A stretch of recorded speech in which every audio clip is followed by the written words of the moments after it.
So, welcome to the show, Katie. Thanks so much for giving me your time today and being my first ever guest on the Beauty Hustle podcast. You're very welcome. Thank you for inviting me. No worries. So, for anyone that maybe doesn't know yet, could you tell us just a little bit of who you are and what you do? Yes, of course. I am Katie Godfrey. I am the owner and founder of the KG brand. So that consists of a beauty salon, which has been going 11 years, a training academy and product range, which we specialise in lash extensions. That's been going for about 8-9 years. And then I'm also a business mentor to the beauty industry. Anyone generally in business, but mainly my clients are beauty based. So salon owners or those looking to get into the industry. And then I've also got my podcast as well. So extremely busy. Very, very busy. You're so inspirational in the beauty industry. But is beauty where you seen yourself? Is that always where you seen yourself being? Not really. I mean, I didn't think like as a little girl, oh, one day I'll have a salon or I'll do what I'll do now. Like that was never really in my thinking. I modelled when I was younger. So I was modelling from 13 to 18. So there was always that aspect of having to look good, having your hair done, having your nails done. So that was always part of my routine personally. But I never thought in a million years I'd start off with a salon. So I kind of fell into that side of things. And then as the business grew, I had more ideas and I was like, oh, okay, maybe I'll start this. And then that grew and then I thought I'll start this. So it all just kind of fell in naturally, wasn't really forced. That's crazy looking at what you have now. But so you think you've got more of a business entrepreneurial side? Do you think, did you see that growing up, like as your parents got business or? Yeah, I would definitely say I'm more entrepreneurial than anything else. My mum, she was in like really good jobs and then she started her own charity, which is basically like starting a business. So that was really, really inspiring to grow up and obviously watch that. And then my dad's got his own building company, but he's not like, it's not like he's got a building company in London, but it's not like he's got loads of workers or anything like that. But I've always seen him growing up and seeing him work for himself. So I've always been around that, I guess. But because I left school with like no GCSEs or anything, because I left at 13 due to bullying.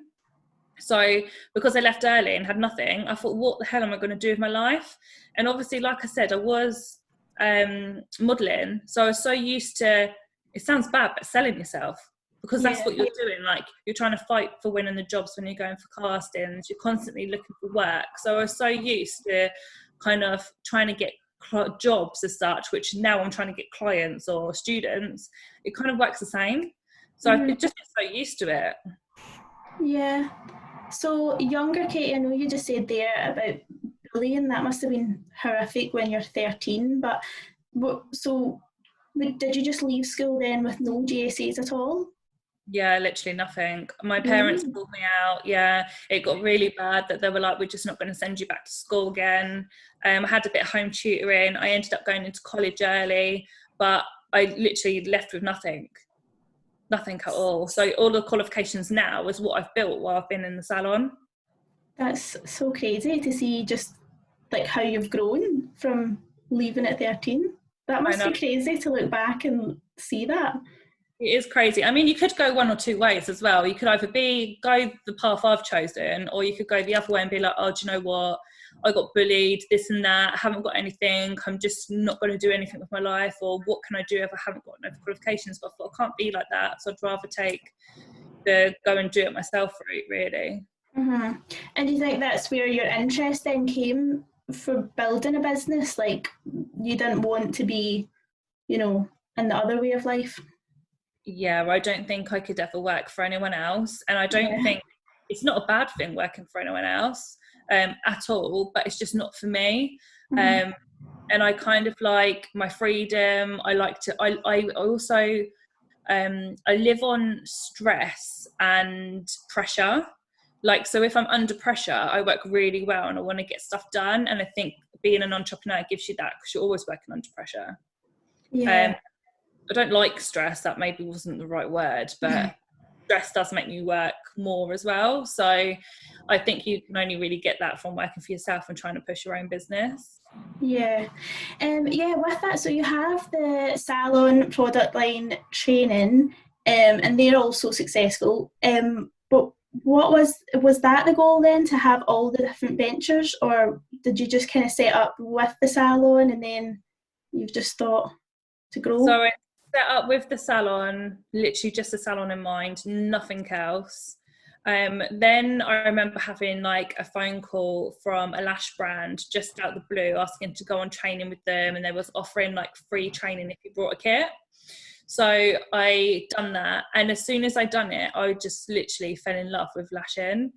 And so that was like my next kind of like new passion, which I was just consumed with. I absolutely loved it. And then from that, I was obviously, like you do as a lash artist, going buying different brands and stuff like that. And I was like, okay, these are cool, but there was always something a little bit missing for me.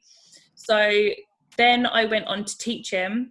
Like after I like won a couple awards, and then I thought, okay, I can now teach in lashes. Went into teaching, then it comes to sourcing kits. So then when I was sourcing kits, I then just wanted my own brand of stuff. So I never thought that I would have anything more than outside kind of the people I was teaching, but it just grew and grew. And because we had a good manufacturer with sourced some really good product, people were obviously, the students were coming back for it, and then they were recommending the products, and then it just grew and grew and grew over time. So it really just like all kind of fell into place, and because they're all connected, all the businesses, that obviously helps. Yeah, and so did that just push you, because you were realising that you were reaching more and more people, did that just make you want to scale the business even bigger, or like being the mentor and things as well? I think that when you start growing in business, you do become a little bit more recognised, and people start coming to you for advice and stuff. And I've always loved helping people, like since I was a little girl, like I've just always loved helping others.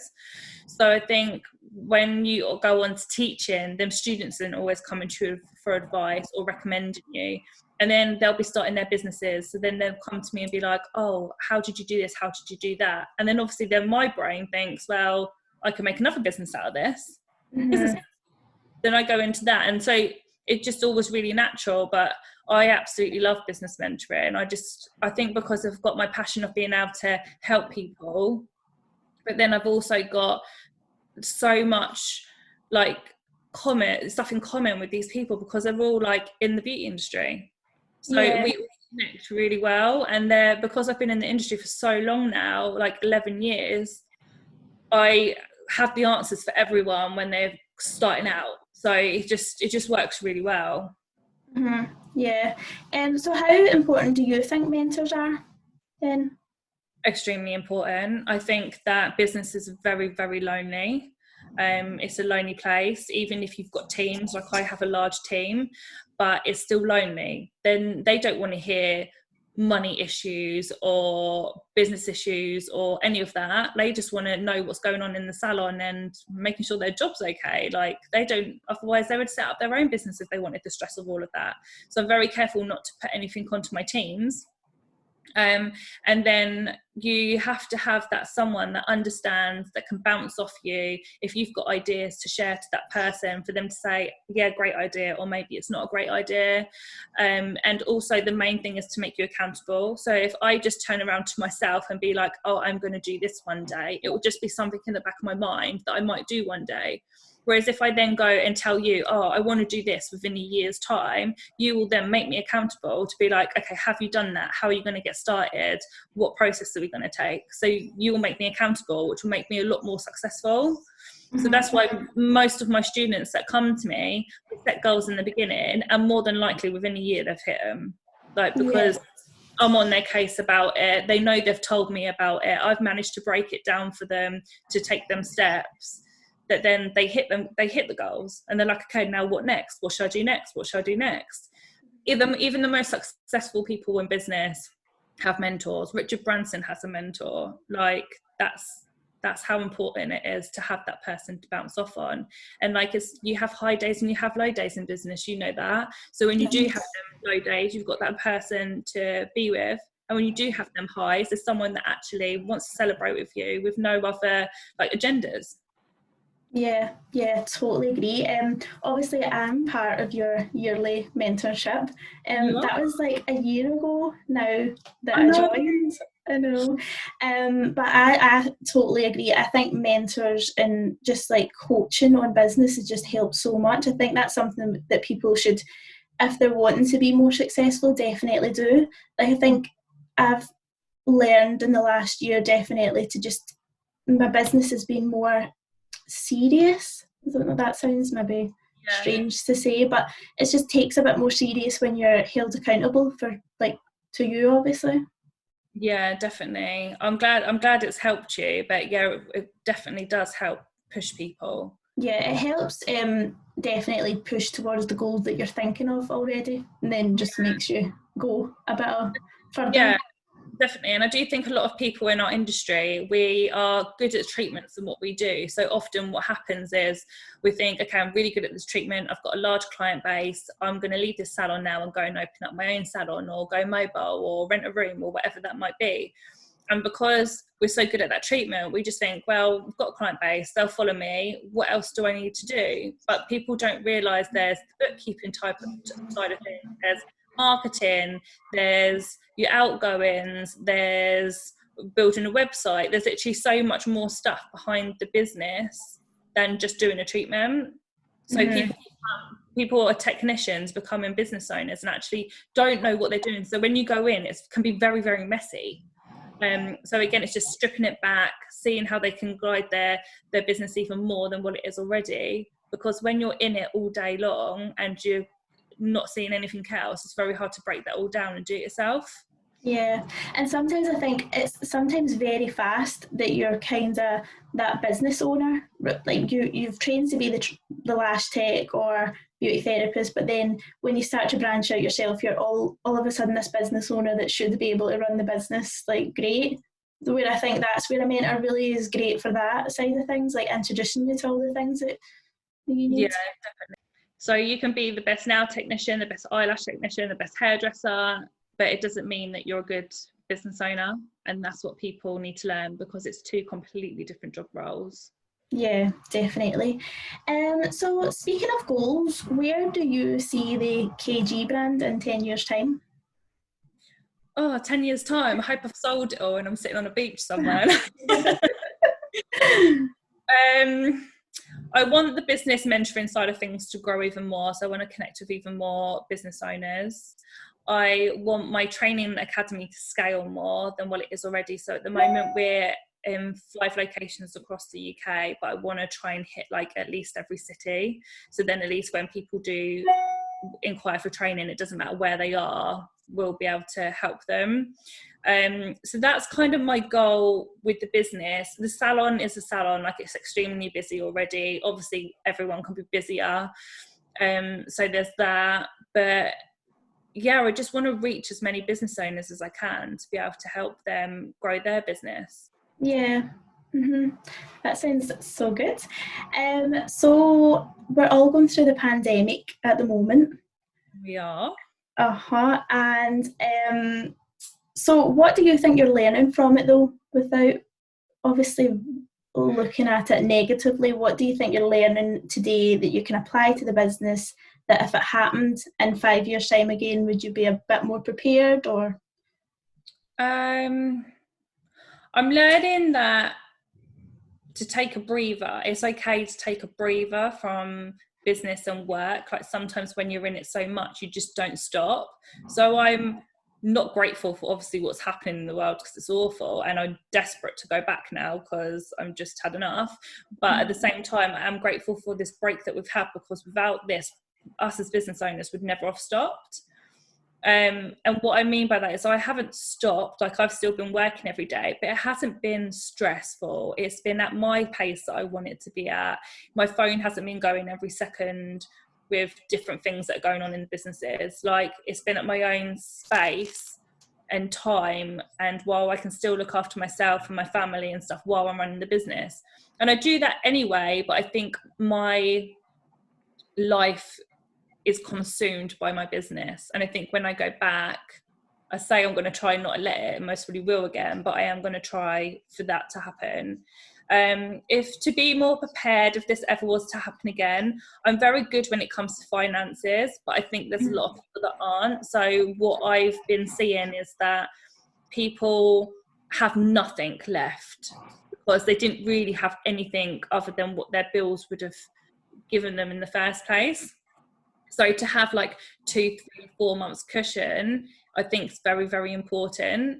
So I hope a lot of other people learn that from next time, because that's how I think that you can like prepare for this to ever happen again. If you've got savings, then you're okay. Okay, the seat's into your savings, but at least the business is going to survive. Whereas if you haven't got that, then you're not surviving, or you're going to have debt because you're going to have to take out loads of loans. So you're opening back up with debt.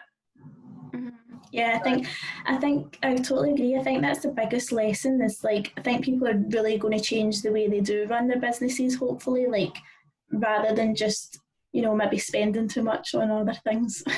Yeah, I think a lot of people have a lot of outgoings that they can look at and cut back on. And I think there's been a lot of people in our industry as well that are constantly behind the chair and lashing or doing whatever treatment that they do, and they've actually really enjoyed like working on their business. And they're like, they can be creative, they can have more of a vision now rather than not having a vision because they're so busy doing clients, and then they're doing it at night time, which you're just knackered and you can't do it. So it's given a lot of people a lot of space to be able to think and become creative on their business and working on it. And so many people have come back to me and been like, I don't want to go back to doing treatments because I just want to work on my business. So I think that's really good change for people as well. Yeah, I think obviously it's very negative what's happening, but I think there's a message somewhere about it, like the why we needed this as business owners to kind of calm down, take a step back. Definitely. So obviously on top of being really successful in business, you've been doing this as a single mum, which is incredible. So what would your advice be to single mums out there that's maybe holding back in pursuing careers? I wouldn't use being a single mum an excuse to stop pursuing your dreams. I think that I hear it all the time. Well, I can't because I've got a little girl, or I can't because I've got a little boy and the dad's not around, or I can't because they're not in school yet. Sorry, it's bollocks. You can. Like, I've done it all on my own and completely on my own. So there's no reason why no one else can. It just comes down to juggling, like juggling your life. And if you're doing it while the children are young, they kind of get used to it anyway. Like my little girl got used to coming to meetings with me when she was tiny. She got used to knowing when we go into the salon that she kind of had to act a different way because there's clients in the salon. She couldn't be loud. She couldn't be running up and down. They just get used to it. And I think it's really, really important for the kids to be able to see that actually mummy doesn't just stay at home with me all day because she can't do anything else. She does go out and work as well. Obviously, there's people out there that loves being at home with their children all day and not working, and that's amazing, and that's a massive job in itself. If you do want to go and start a business, then you definitely certainly can with a child. I could have another one tomorrow and know I'd do exactly the same with 2. Yeah. Like, it doesn't scare me at all. It's scary for me, but I'm not a mum yet, so it's just routine. And I think when you're put in that position, you haven't got any choice. Like, I was 10 weeks pregnant when I decided to leave her father. So I'd done the pregnancy alone while running the business, and then obviously having her in the whole maternity and all of that kind of thing on my own as well. And when you haven't got no other choice and you're still trying to look after baby and still trying to look after a business, because that's our livelihood, you have to make it work. You haven't got no other option, really. Yeah. Do you believe a lot in positive mindset? Do you think that like makes you focus more on positive, like looking at things more positively, like in a situation like that, just focusing on the positives that you want this career? Yeah, definitely. I'm all for positivity, and also like gratitude. I think that's really important as well. Some people are so negative because lots of bad things are going on in their life, which is fair enough, but actually, are you grateful for just waking up and being healthy? Are you grateful to being able to put your head on a pillow at night? Are you grateful to eat the food that you're eating? Like, there's people that don't even have that. I think it's good. I know that you are interested as well, but I love looking at like Tony Robbins and Gary Vee and stuff, I think that they, like, when you surround yourself with more positive things, and people that just have more a positive mindset, I think you just like take that on a wee bit more, don't you? Yeah, you have to be surrounded by positive people, otherwise you'll never be able to hit the goals or do the things that you want to do, unless you want to be like where them people are. And I always say, and I know it's a very famous line of, you are who you surround yourself with, and it's normally the top five people you are most like. So you've got to think about who the top five people are in your friendship circle, or who you hang around with the most, and you will be like them. So if your friend is so negative all the time, or always going on about feeling ill and stuff like that, then you're more than likely going to be like that. If you're hanging around with someone that's a really hard worker, and eats healthy, loves working out and stuff like that, you almost would be more like that. So I just think it's just surrounding yourself with the right people. And as harsh as it sounds, if they're negative or they're not type of people that I looked up to, then I'm not going to associate myself too much with them, because I don't want them rubbing off on me. Yeah, it's good. It's good to just, it's just good just to keep motivation going, I guess, as well. When you're surrounded by negativity, you can just see yourself going down, couldn't you? Like, yeah, definitely. I mean, don't get me wrong, we all have bad days, of course we do. And there'll be days where you just like, you think the world's falling apart, or you don't want to do it anymore, and that's only normal. Like, we will all have bad days. I'm not saying I'm positive all the time, because I'm not, but majority of the time, obviously, you want to try and be positive. And then when you are having them down days, the people you hang around with will push you up rather than push you back down. Yeah, I love that. So then, for business owners, what's 3 apps or like software that you use in your business that you couldn't live without? Online banking. My Instagram, because we push all of the business on that, and actually LinkedIn, because LinkedIn's B2B, so you can talk and connect with a lot of like-minded business people. Good. So I have 2 last questions to end that I want to ask everyone that comes on the show. So what's your best or most worthwhile investment you've made? My salon. Yeah. That was the biggest investment of my life, and it was definitely the best one in the end. Yeah, I know. I've heard, obviously I've listened to a few of the podcasts before where you've said that you almost died, basically, with opening your salon and things. It was hard. I was literally nearly bankrupt. I was up to my eyes in like £80,000+ worth of debt. My dad used to give me £40 a week to live on. Like, I was living at home, luckily, so, but just to literally have stuff to do was £40 a week, and I had nothing. Like, yeah, it was hard. I chucked the towel in nearly so many times. I bet you're so glad you didn't, though. That's definitely an investment that paid off.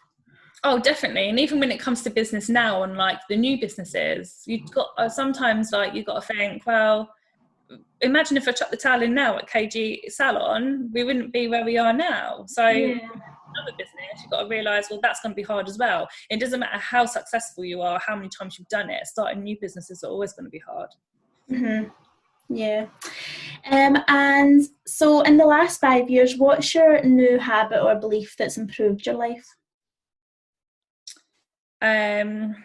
If you don't look after number one, which is yourself, then you can't look after anyone else, and that comes down to your team and your family. So I just think looking after myself, whether that's working out, eating healthy, making sure I'm getting good enough sleep, drinking lots, then that's my main habit now. Yeah. Do you feel like that's really changed, like shifted? Completely changed, and it helps you with like positivity and thinking as well, because it completely clears your mind.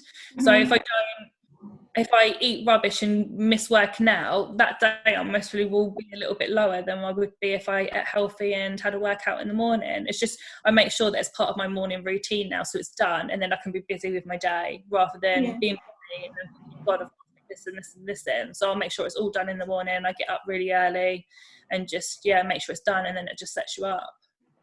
Yeah, that's a good habit. I do need to get back into eating healthy. Through the pandemic has not been great. It is hard. It is hard. Well, thank you so much for coming on, Katie. I'm so happy to have spoke to you today.